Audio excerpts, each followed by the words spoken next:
Hello, welcome sa ating BL at CBTL. So, ang story natin tonight ay Golden Sparkle.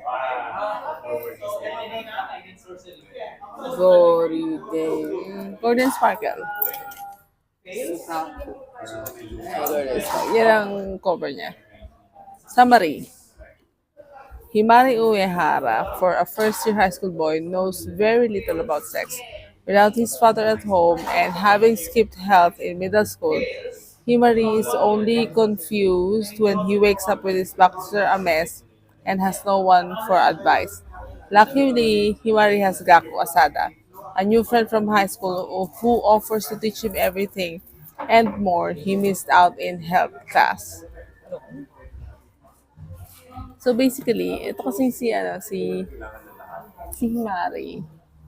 He got scared of girls in the beginning of kinder. Kasi sa isip-isip niya, ang mga girls katulad ng nanay niya at saka ng kapatid niya, mabait, cute, ganyan-ganyan. Pero yung na-encounter niya nung kinder, sumaugali. So, na-traumatize siya. Okay. So, nung nag-elementary siya, he always gets teased. And then, nung nag-middle school siya, women started talking to him, liking him, ganyan. Pero, since hindi maganda yung first impression niya, na-trauma siya, ever since then, ayaw niya na kumausap sa babae. So, he decided to enter an all-boys high school.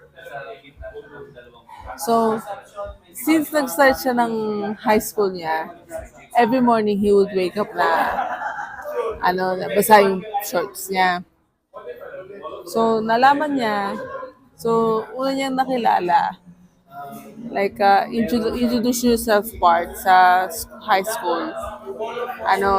Unang nag-introduce yung si Asada Gaku. So, ngayon, naging friends sila kasi magkatapat sila ng upuan. Tapos, nag-uusap-usap yung mga magkaklaseng lalaki na dahil nga gwapo sila, may itsura silang dalawa eh. So they look ikimen. So sabi nung mga classmate niya, playboy daw, ganyan. Tapos napag-usapan, nakita yung cellphone niya. Kasi nag-exchange yata sila ng number. Nakita yung cellphone niya, sabi, you're still using the flip phone, hindi smartphone. Sabi, if you're using a flip phone, how do you search that? Boy. Oo. So, do you use computer? Or are you still the classic paper styles? Na gano'n. So, hindi niya gets. Hindi niya gets kung ano yung ibig nila sabihin. What is that?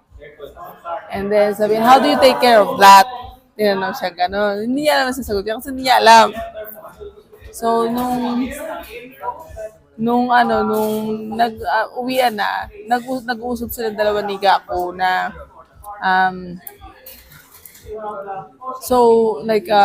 it's normal for boys who to have those kinds of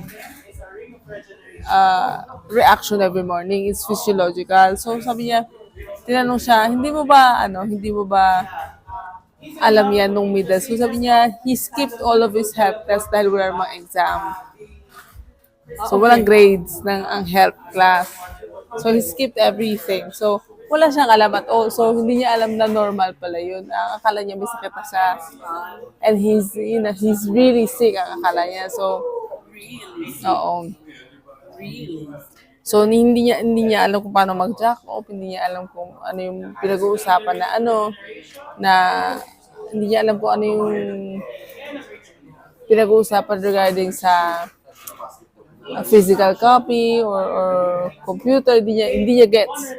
So sabi sa kanya ngayon ito ni Gaku Asada, I'll teach you what I know about it. So yung ganyan.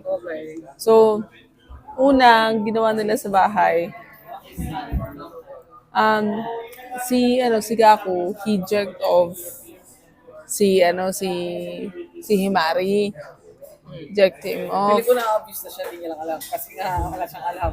Well, hindi naman. Kasi may consent naman kahit na Kahit paano na. eh. Kasi nga inosente siya. So yun nga, sabi niya, you're really pure, so it's understandable that you don't know anything about it. So after nung ginak off siyang ganyan, sabi nun sa mga comments, so, he's not pure anymore. Well, obviously. Yeah. So, right after that, ano na, they became close with each other. So they would always hang out after school, ganyan. Hindi naman, almost every day napupunta siya sa bahay ni Asada. Kasi nasa dorm si Asada eh. So, si Gako, sa dorm siya. So, ano lang, parang apartment style nila, pero single room lang, ganyan. So, sabi niya, hindi naman daw everyday ganun yung ginagawa nila. Nag-aaral pa rin naman daw sila, ganyan-ganyan. Pero, most of the time may ganun. Pero, hindi naman din, never pa sila nag all the way. Sa akin, abuse yan eh. May consent nga yan, ang gagawin natin. Pumayag naman siya eh. Ano gagawin natin? Kasi nga inosente siya eh. That's like abuse. Sabi nga sa mga comment, pwede naman ipakita na lang sa cellphone. Kailangan gawin personally. So anyways, wala namang angst sa nila, sa story nila. So very cute lang, very Very abusive lang. what means not abuse kasi with consent naman. No, that's abuse. I don't really think it is though. So, Imagine mo si Elijah, ganyan. Dahil wala siyang father figure. Tuturuan siya ng kaklase niya na gano'n kasi tapos sa kanya gagawin. That's abuse. pwede naman yung mag-no eh. Pwede naman siyang, manakit na, don't do it to me, ganyan, blah, blah, blah. Hindi niya nga alam na mali eh. Kasi nga akala He niya knows, normal yun. he knows right from wrong. At saka, he's 16 at 17 na sila. So, alam na nila yun sa nila No, na, siya nga hindi. alam nila na kung feeling niyang mali, he would do something about it. Yun na nga syempre may enjoy niya. Yun yung physical response ng katawan eh. Hindi din eh. Hindi din.